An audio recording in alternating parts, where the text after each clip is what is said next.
Any questions on it?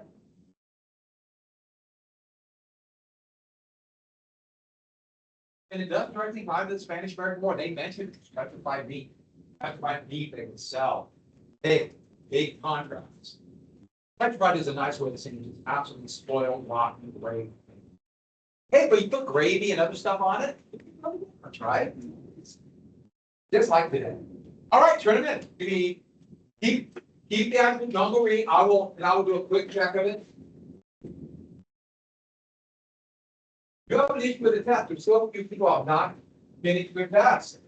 And if I don't have it done, my assumption is they haven't talked to me, you want a 0. So it's somebody.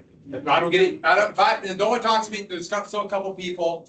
If they have not talked to me by the end of the period, I'll get back on Tuesday. I didn't have to raise it. But I guess people don't want to get a score. You just get it back in and take the one negative so we can see it. I haven't scored it. I don't want to see the one. If you want a quick check after class, I'll let you. How about that? Would you like some homework? Okay. 9:20 to 9:33 for Tuesday.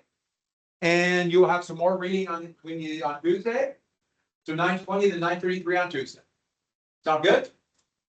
And since I did not do a quiz on that first part of the reading, on that bookmark, it says the Treaty of Paris. Anything after the Treaty of Paris is fodder for a quiz on Tuesday. Where did we get? Did we get to some? We got right here. Right? Yeah. All right, let's go ahead and finish up the war. Talk a little bit about Montana National Guard.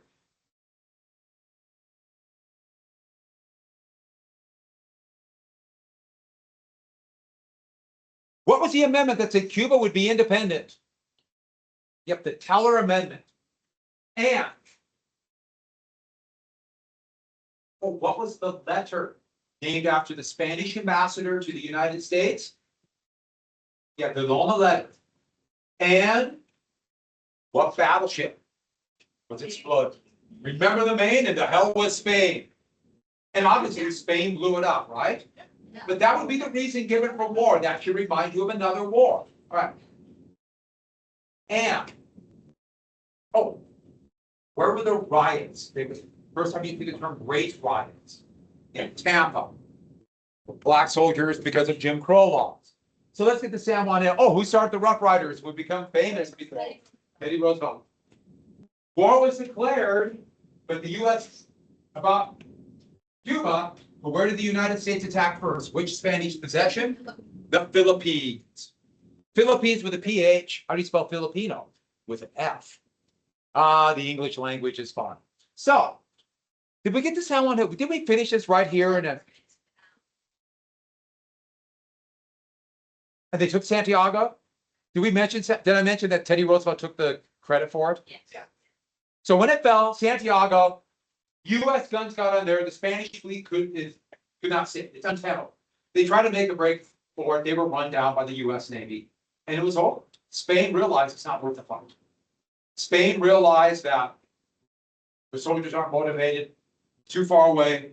They sued for peace. So they began to start peace talks in Paris. Now, remember Thomas Edison? Edison made the first motion picture camera. And he set up, I told you about a little film studio kind of thing in New Jersey. He realized, jumping in on what is the term for sensationalism in journalism? Yeah. What's the term for pro-war? Yeah, say it again. Yeah, jingoism. He realizes that could sell his little movies.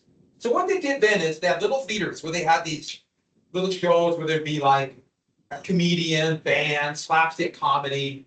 They're called vaudeville. And so they would sell these to these vaudeville places who put up literally a white sheet, and they'd show up and people would just be overwhelmed. And Edison realized, if I can recreate the war in New Jersey, sell a lot of these videos, or a lot of these videos, so way free video, a lot of these films. So he recreated Battles of the War. Now, I've not found a copy I can use. I've only seen it once and I haven't found it since. Thought of something else. He did the Battle of Manila Bay, but he did other battles. This is one of the fights right before Kettle Hill called El Caney Ranch. And he basically, it's kind of amazing. He turns New Jersey into the jungles of Cuba. It's going to blow you away.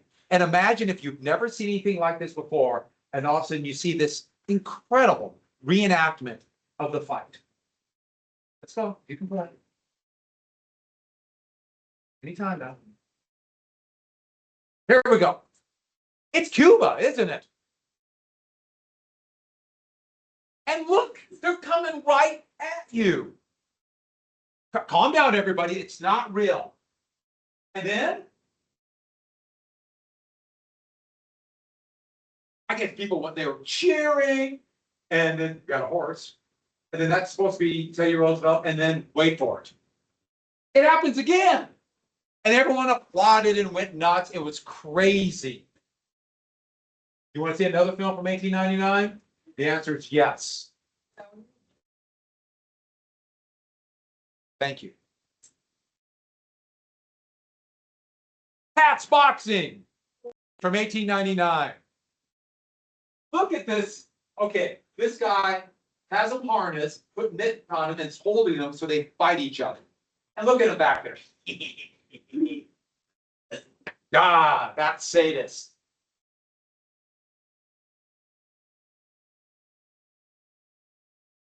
Thank you, Library of Congress. The Battle of Manila Bay was just like a washed up, and it had these wooden models of ships like firearms. It just kind of exploded. It was awesome. Hey, what is it? It is Flamingo Friday. Drum roll, please. Drum roll. We need drum roll. Come on, let's hear it. Yes, give it up. Yeah. Oh, a lot of people have been saying we should have a two-can Tuesday. It would water down Flamingo Friday. So maybe just occasionally throw one in there. It would amp us all. But then you'd be so pepped up after Toucan Tuesday, you'd have nothing left for Friday. No, because it gets too ready for Friday. I'll talk to my people. We'll do a study.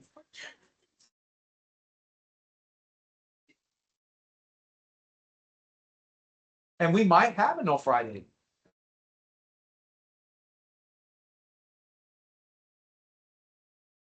Spring break, we're going to have a Monday meeting. Yeah, that would be great. All right. So you notice I put part one. Only, this is still a lot, but less bloody than they thought, because Spain just wanted nothing to do with this. 385 combat deaths, 800 wounded, but look how many died of disease. Yellow fever was the biggest killer, but that's not alone. We'll get to it. 15,000 would be sickened, some horribly sickened. Malaria was this long-term disease that you never really get rid of.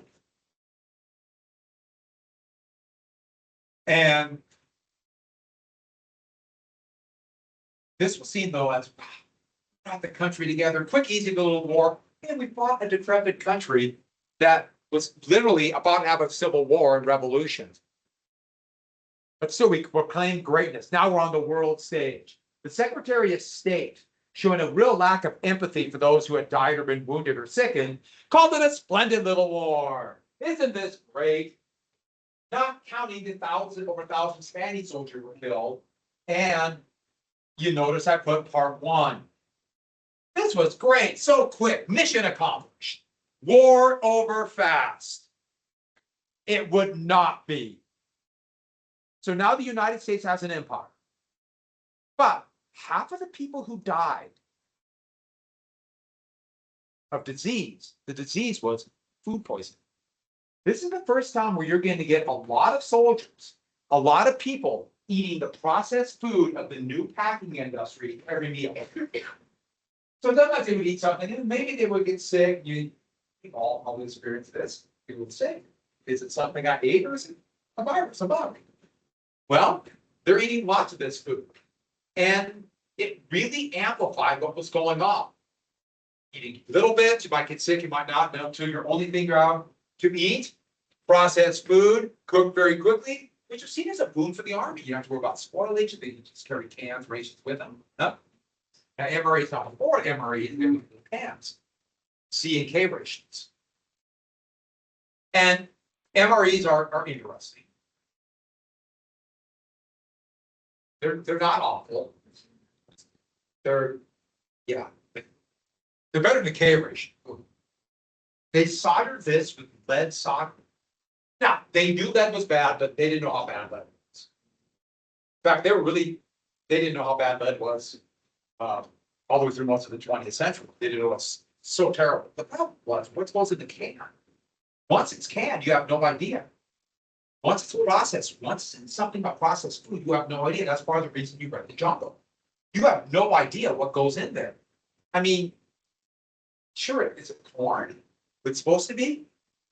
Lots of things can kind of look like corn, especially you put gravy, food coloring, and all kind of stuff there to mask the flavor, the taste, and the smell. It could be all kinds of stuff. Did you remember the issues, the thing about mushroom ketchup? Catsup, I'm sorry. So ketchup was just becoming popular, and a style then was to have cooked mushrooms put in ketchup. Now that does not sound that good to me, but whatever. What's the thing about chopping mushrooms? Don't know a lot of things. I think they have mushrooms at these packing plants. What else looks like mushrooms chopped up? Maybe. Could be. Intestine, stomach, brain. Doesn't it? Meaning, yeah, and you have no idea. People were getting sick. A Montana National Guardsman told the story about opening a can of bully beef. Think about older cows that are killed, slaughtered. They're a little bit stringier, a little bit tougher meat, so it's really pressed and make kind of a stew. Spoon in, sort of digging it out. You quick cook it, and there's a click. So digging out, and it was a horseshoe. And I agree. But I want my loaves completely ground up, horseshoe nail at all. So what does that mean? First off, that ain't beef. It's all kinds of stuff, probably part of it horse. But what else is it telling you? Something that goes on to this day. It was all the stuff they weren't using, they threw on the floor, and then they shoveled it into the hopper and ground it up. And the horseshoe nail, for whatever reason, wasn't ground up. And so you don't know what's in it. And the Spanish-American War was that first time you get a lot of people. Hey, I'll tell you about McNuggets. I'll tell you my story about McNuggets. Yes, it involves chicken parts, which there are a couple chicken parts in McNuggets. Few, very few. So, that's a perfect time to show you Spam! Speaking about baked pork and meat, by the way, think about this. We'll have this. And then this monstrosity. I don't know what it is, but I'm terrified of it. So, the Treaty of Paris of 1898, another one of the Paris treaties, would end the war.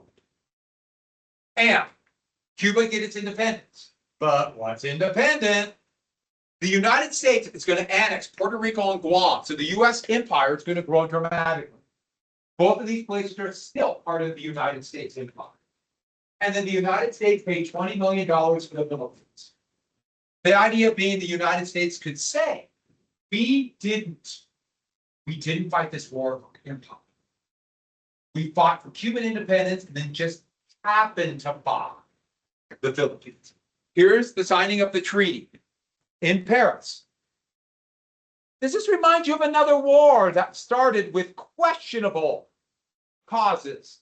And then the US would pay for empire to act like it wasn't imperial. It should remind everybody of the Mexican War. Anyone caught it yet? I see a couple people catching it. Have you caught it? Let's speak Spanish. Yeah, speak Spanish. No, we made Spanish. Yeah, nice. Big ham. Yeah.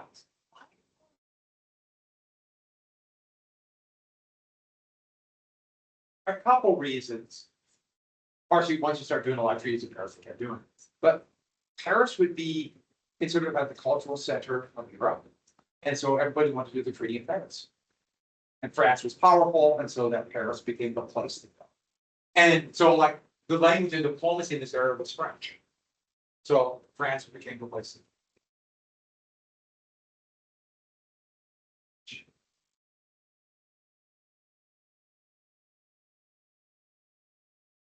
US expats from the line.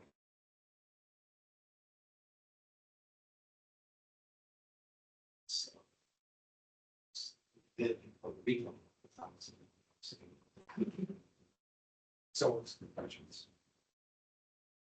So very good question.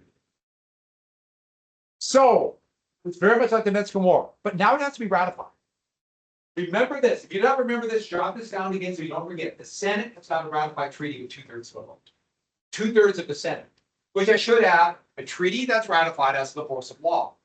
But 2/3 of the Senate, 2/3 is really hard to get. So now it's going to be a massive debate. So the US is occupying Cuba, Puerto Rico, Guam, Philippines. Treaty has not been ratified. But the US has grown. Around the 4th of July, we're coming in on Independence Day celebrations too. So now we have Hawaii, Cuba, Hawaii, they snuck in euphoria over winning the war, Cuba, the Philippines. But remember I kept showing you the pictures and the way they drew the faces to be sympathetic? Those aren't the same, are they? Look how radically different that should remind you of those pictures I showed you of social Darwins. Here's another one. And I mentioned soap being such a big deal.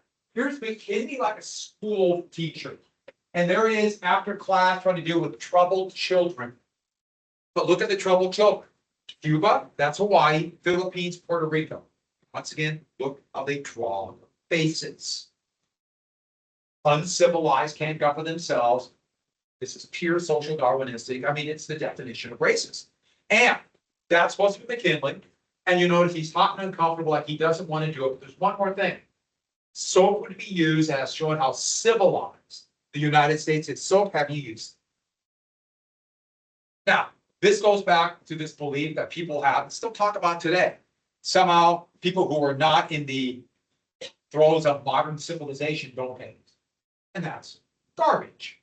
Human beings don't like to be dirty. They bathe and have always bathed. Now, we might bathe at different rates, use different things, but humans have always bathed. They've always been clean and don't like to be dirty. As no animal does. So if you ever heard something about some society, oh, they didn't bathe. The big one is like medieval Europe. Oh, they never took baths. Garbage. They took baths all the time. They were clean. Once again, maybe not to our degree of cleanliness or whatever, perfume or whatever people use. No, but they were clean. And that's a trope to say, look how great we are and look how dumb they were. That's social Darwinism. Yes, I remember having many teachers tell me that people in medieval Europe did not bathe. No. So there were a lot of people opposed to anti-imperial or to imperialism. And a very diverse anti-imperialist league started and to stop the treaty. Some of the most prominent members were some people we've had before, or you've read about, or even read their book. Samuel Gompers, head of the AFL. Everyone getting this? Anti-imperialist league? Good. The AFL. Mark Twain, one of the most famous authors in American history. He was in the book text you read. I really like Mark Twain. Almost all of his books. Andrew Carnegie had sold Carnegie Steel to a big consortium called US Steel. And it very much opposed to imperialism. Interesting guy, Carnegie. And William Jennings Bryan, the head of the Democratic Party. Anti-imperialist, anti-social Darwinism. And they were opposed to the annexation of Texas. They were opposed to the annexation of the Philippines. Had Mexican War on my head. So therefore, they didn't want the Treaty of Paris ratified. Which is kind of problematic. If you don't ratify the treaty, what do you do about the agreement made with Spain? This would become a big deal after World War I. The United States did not give the 2/3 vote necessary. Kind of a big deal after the war, and we made a perfect deal. So, the reasons, though, show some of the problem. For some, it's self-determination. America should stand for self-determination, just like the 13 colonies decided they would not be part of the British Empire. Therefore, every place else should. Of course, that kind of ignores the American West. the United States should stand for people deciding their own fate. After World War I, that'll be called, we'll call it America, make the world safe for democracy. But also it's just blatant racism. The thought was we're gonna get these others move in and also steal our jobs. So very much nativism, the fear of all these, and they would say Filipinos or Cubans or Puerto Ricans will come to the United States and steal jobs. Nativism that goes back to the nativist movement of the old American Know Nothing Party. And then the fear of corporate power.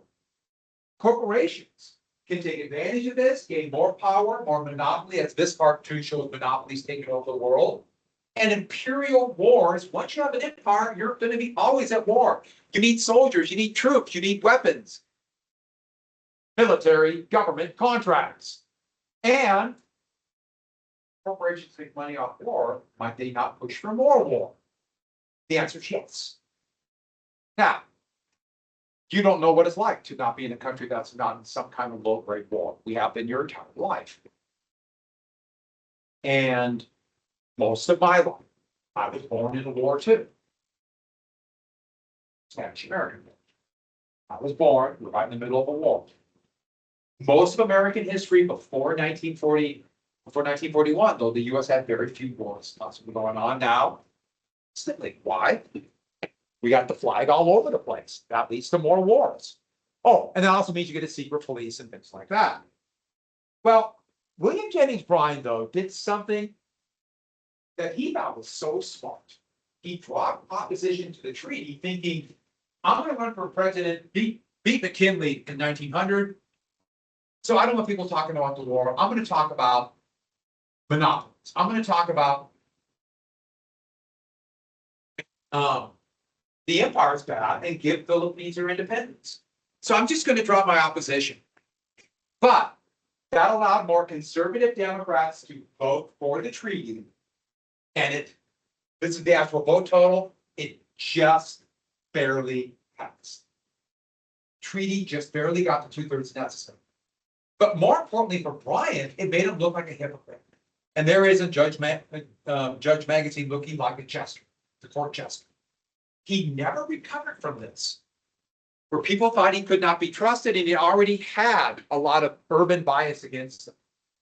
So what do we do about government? 1901 to 1903 are a series of court cases that we dubbed insular. Insular means islands. Think about the new island empire. And here's the question. And this goes all the way back to the Louisiana Purchase. Does the Constitution follow the flag? Does the Bill of Rights apply to the areas that the United States conquered? And in 1803, they said yes, kind of, for American citizens, not the people who live there. So it's kind of a gray area for the area you're sitting in right now. For American settlers taking the land, it applied, but not for American Indians. But now what about these islands the United States has conquered? Does the Bill of Rights follow? Do they have First Amendment rights? Hey, can they follow their Second Amendment rights instead of on militia? They want on militia, maybe you can try to get independence. Do they have rights to no legal searches and seizures? Do they have the right of habeas corpus? All these things we've talked about in class. But more importantly, this, can they decide their own fate? AKA, can you have a democracy in an empire?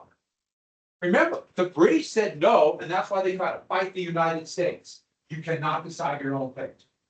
Is the United States going to allow? Was the United States? The question then was, is the United States going to allow the Philippines to decide their own fate?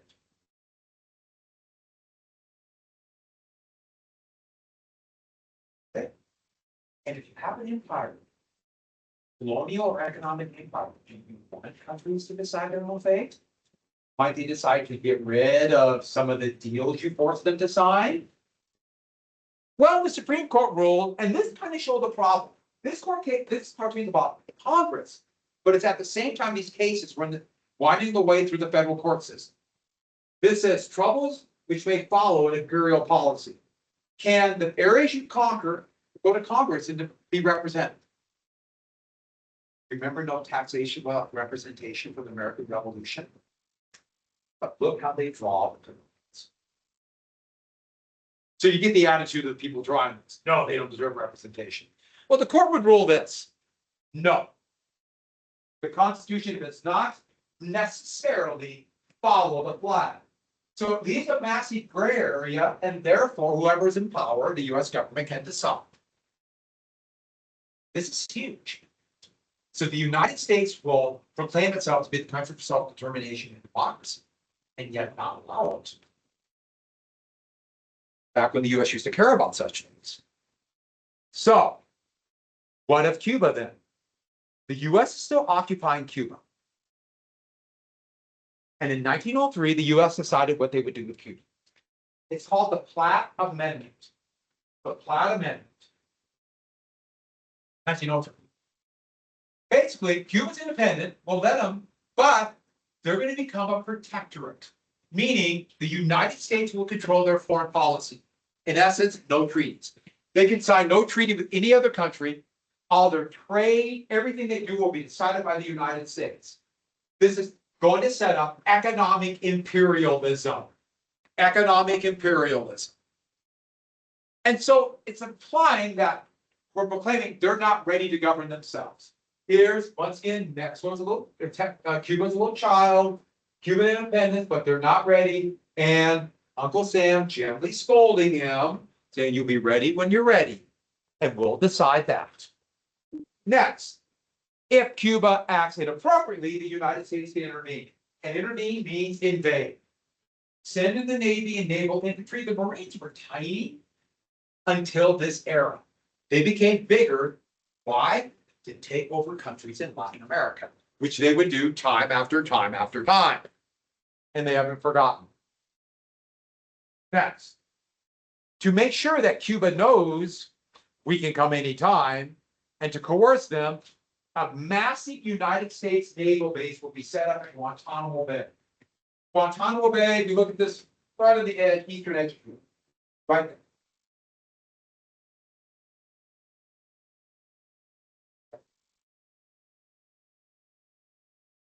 100-year lease. The lease is over, but the US is just keeping. We're not leaving, even though we're technically violating international law right now. And why Guantanamo Bay? Right there. And so if they do anything, it's just a day sail from to Havana and force it. And we're going to keep Marines there so we can attack Cuba, which we would do a number of times. And lastly, no excessive debt. No excessive public spending, meaning that they must always pay back their bonds. And guess who will be buying their bonds? Creditors from the United States, mostly US banks, to make sure that banks get their money.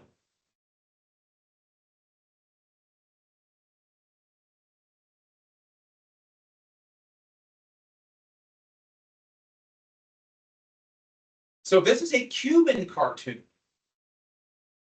In a Havana newspaper, bitter about American control. So remember this? Oh, okay. Very patriarchal. I'm doing what's best for you. To here's Cuba, chained up, branded, and that's McKinley.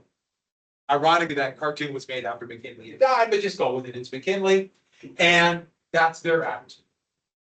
And it's important to see a couple different things about this. First off, Cubans didn't see it this way. The Americans dictated this on Venice face. They have not forgotten. Trust me, they all know the Platt Amendment. Cuba. They did not have a voice. And secondly, this was not universally accepted in the United States either. People didn't like this, but it passed Congress and then they just did it. Just like today. By the way, we are still trying to coerce Cuba to do what we want. The United States is effectively blockading them at this moment. And they're basically out of fuel, and the Cuban population is in, they say, the beginnings of starvation right now because of American policy blockading them at this moment. Remember what I told you? It's still kind of that far. We will come back to this. We're going to invade and do things to Cuba a lot. Oh, almost forgot. September 11th, 2001, the United States was attacked By the way, what was the group that the United States helped create that would attack the United States, huh? Al Qaeda. And there was a civil war in Afghanistan. The US upgraded them to fight the Soviet Union. This is all part of the Cold War, and then we abandoned them. And they got mad at us. Long story. That's what we call a mistake. They attacked the United States, and by the way, I was in this classroom, watched the second of the Twin Towers fall on TV that used to be a TV right up there. Then on my first period class, then AP US history, back in 2001. But, so the Civil War in Afghanistan, the United States got involved in the Civil War, and we picked a side of the Northern Alliance. They started capturing people, and they said they were part of Al Qaeda, and the US had no idea. They were basically just rounding people up. The US was giving money. Anybody you arrest, we'll give you money. So they just started arresting. It was awful. What did we do with it? And the US, you can imagine, people just lost their minds. Just terrible. Lost their mind. People didn't expect to be attacked. We thought we were involved with it, which is kind of funny. We just had the Cold War. We were on all the time. What did we do with those people in the country? Scared they might attack again. What did we do with it? Say it again. No, even though some would be killed. Why Guantanamo Bay? And what's the court cases that said they don't have constitutional rights? What were the court cases?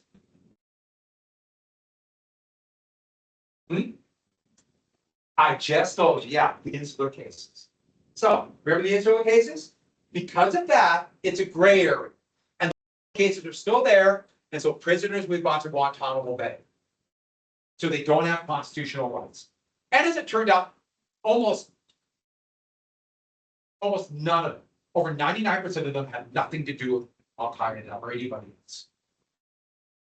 But what happened to hundreds of them? Because they don't have constitutional rights. It's gray area. The United States, we violated some law and torture. Some horrific tortures. Horrific. Why?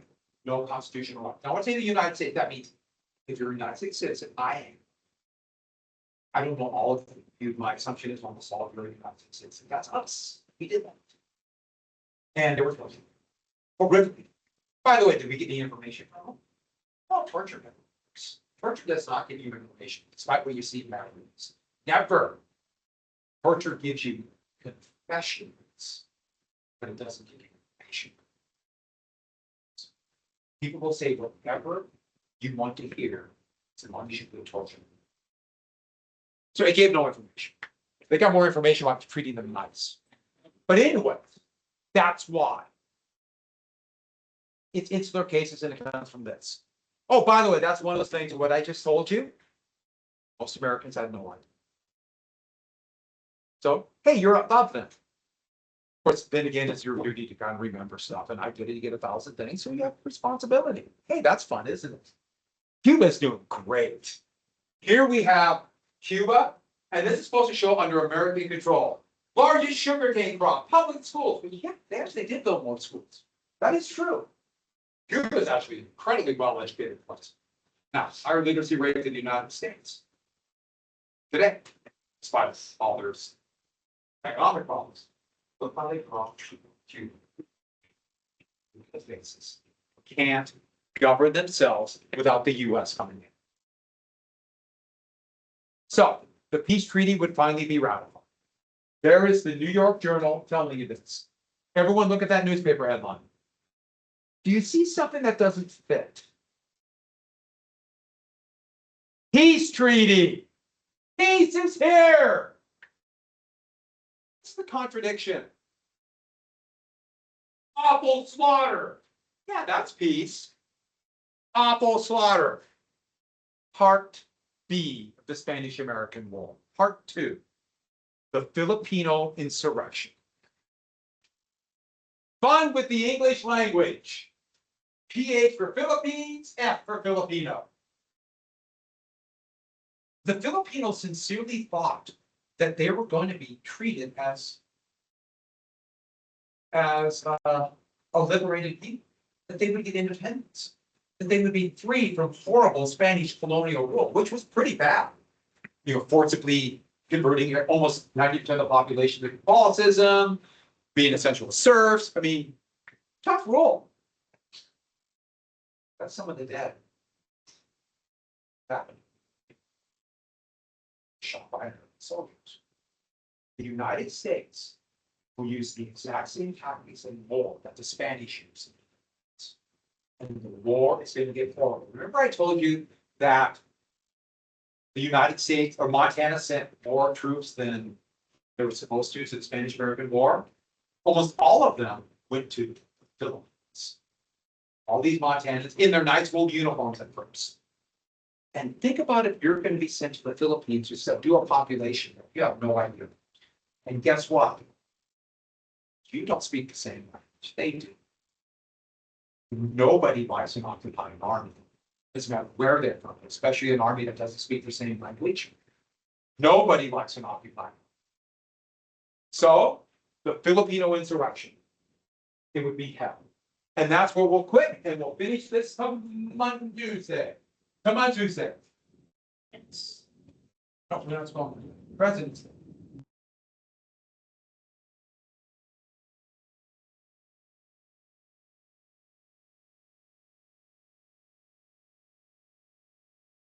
That's about part of the civil life process. Yeah, they're not at all the Philippines. So you go to some of the islands like Mindanao, parts of Mindanao, so big, a few of those. And that's also part of the reason why 10% of the population is still Muslim. And they were close to people. Most were. The big islands, we saw with everyone.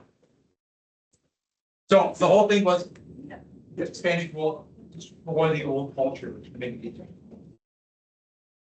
But they didn't die of diseases because they had many of the same diseases.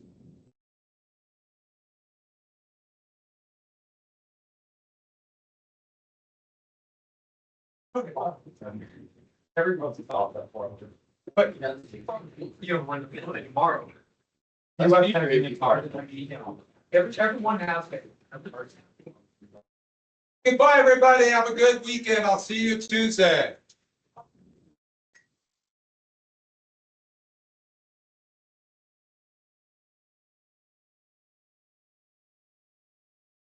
Might even greater.